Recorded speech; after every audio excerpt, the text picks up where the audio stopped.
Good afternoon, I'm Milton Walker with the Midday News. A special welcome if you're watching on onespotmedia.com.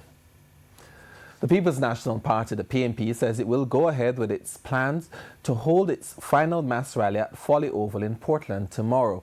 This after getting the assurance from the Police Commissioner, Major General Anthony Anderson, that adequate resources will be provided to the Port Antonio Police.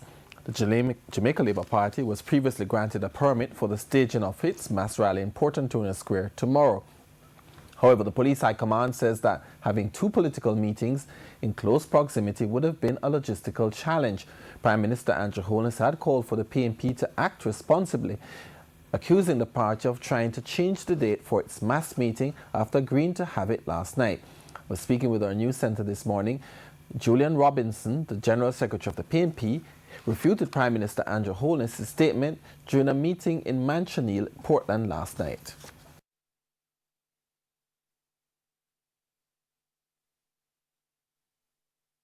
There was never any agreement to hold a final meeting yesterday. We had indicated that we would do a motorcade and end with a spot meeting. But we never ever confirmed to the police or anyone else that we were having our final meeting on Sunday. In fact, we had discussions with the police as far back as 2 weeks ago to indicate that our final meeting was going to be on the Tuesday. So I don't know where that information came from, and what the Prime Minister has said is patently incorrect and it is misleading. We had from 2 weeks ago said we wanted our final meeting on the Tuesday. We formally wrote to indicate that we wanted the meeting on the Tuesday, and discussions continued up to yesterday. Head of the Portland Police Superintendent Dwayne Wellington had said only the Jamaica Labour Party was granted a permit for its meeting tomorrow.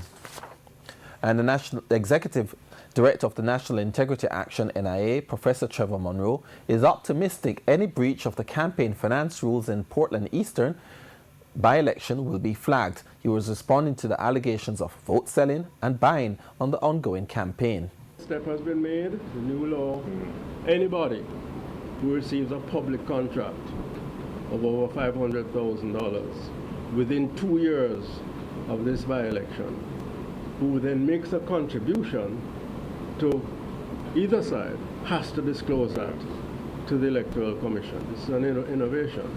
And similarly, anyone who 2 years after this election gets a public contract will have had to disclose if they made a contribution during this period to the parties or the candidates involved. And that's a way of trying to limit the extent to which contracts can be given on a quid pro quo basis.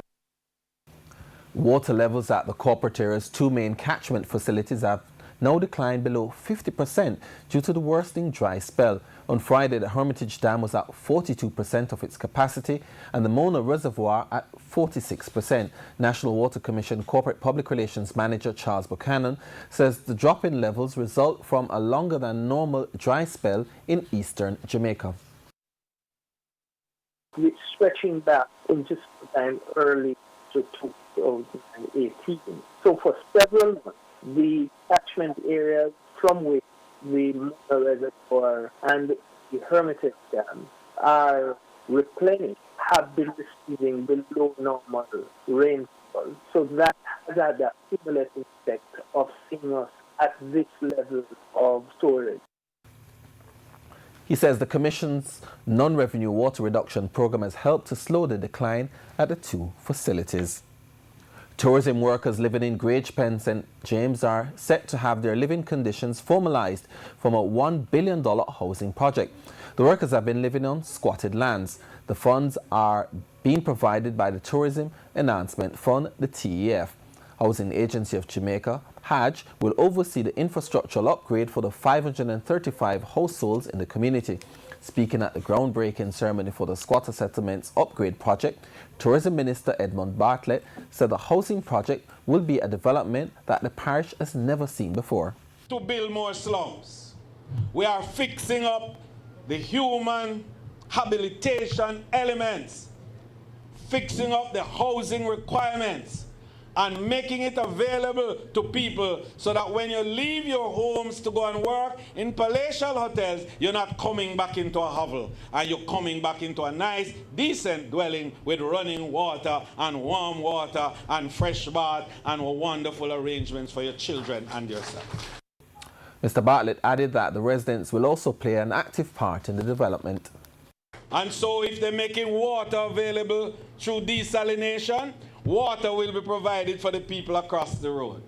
If they're adding electricity through renewables, they will provide and build enough capacity to allow for some to come across the community. That's the discussions that we are having now with our investors. Falmouth is now a cruise terminal, but if Tourism Minister Edmund Bartlett has his way, it will become a resort town. Mr. Bartlett says this is evident with a number of attractions in the area that have already been developed. He also noted that other developments are planned.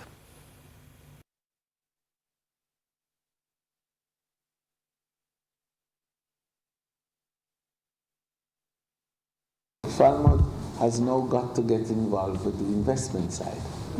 Falmouth has got to get its act together in terms of taking responsibility for maintaining the town and helping to build the town. Right? I mean, we can provide you with physical infrastructure support, but the sustainable development of Falmouth is in the hands of the people of Falmouth. Meanwhile, with the end of the state of public emergency in St. James, concerns are being raised that it could affect the development of tourism in neighbouring Trelawney. However, Mr. Bartlett says greater effort will be needed by the residents to protect the parish's tourism product. This is a responsibility that we have to take. We cannot devolve that responsibility to any other but ourselves. We have to see more, hear more, and talk more, instead of being here and deaf and see and blind. Because that is what is causing the demise of the nation and our image in the public space. The BITU is calling on the Ministry of Labour to intervene in an issue where the jobs of workers at Moon Palace, Jamaica are being threatened. According to a release from the BITU, management of the hotel in St. Anne says if the workers voted to be represented by a trade union, several benefits which they currently have will be withdrawn. It also noted the possibility of the hotel's closure. The development follows a pending representational rights poll which is slated for April 12. Members of the Coral Gardens Benevolent Society are making an appeal to the Office of the Public Defender to fulfill a promise that was made to them last year. At the 56th anniversary of the commemoration of the 1963 Coral Gardens atrocities, the members say the survivors are becoming restive over the long wait for compensation. The details in this report. It's almost a year since the Office of the Public Defender has promised to intensify its work in seeking compensation for survivors of the Rastafari community who suffered during the 1963 Coral Gardens massacre. Members of the Coral Gardens Benevolent Society explained that a social inquiry report is required before compensations can be granted to the survivors. They claim the process of data gathering for the report started last June. But to date, they have not received an update from the public defender. She went through last year, June to July, and do a public inquiry. And she promised us that she would make us get the report by September. But September, she did not fulfill it. And she promised again that in October, she would come again with the report and let me see something that we can be able to validate what recompense the elders them should get. In January of this year, we wrote her a letter reminding her of the importance of completing this report, that this is what we are waiting on to calculate the benefits, the individual compensation that is due to each survivor. She has not yet responded to our letter. They argue that the survivors have become restive.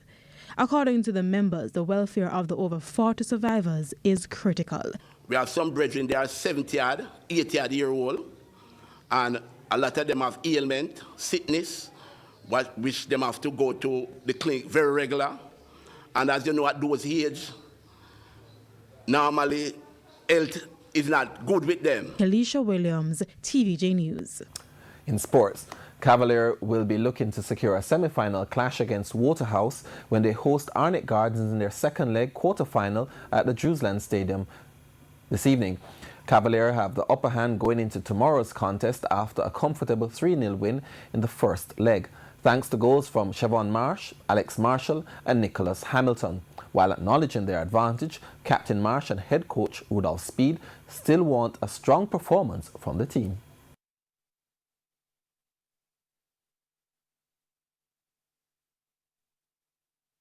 We lead in the tie, 50% knowing that we have a 3-0 win, but then we are going up against a giant in the Red Stripe Premier League who has won the title several times and things, so we have to concentrate, forget about this fixture and ready to play our next 90 minutes. I know that's going to be a different game. Every game is a new game, but we are prepared for it. We have a lot of things that we think we can do against Arnett Garden, and we'll just keep doing them. And Arnett's assistant coach Eugene Williams believes the 2017 champions aren't out of the playoffs as yet. It's half time, you know. We still have 90 more minutes to play. So we know what we're capable of, but if we don't have the 10 at 11v11, I know the result wouldn't be like this tonight. Arnett have failed to beat Cavalier in their 4 encounters this season, losing 3 and drawing 1 game. The match is scheduled to kick off at 8:35 with live coverage right here on TVJ. And that's the Midday News. I'm Milton Walker. Join us at 7 for primetime news on behalf of the news, sports and production teams. Good afternoon.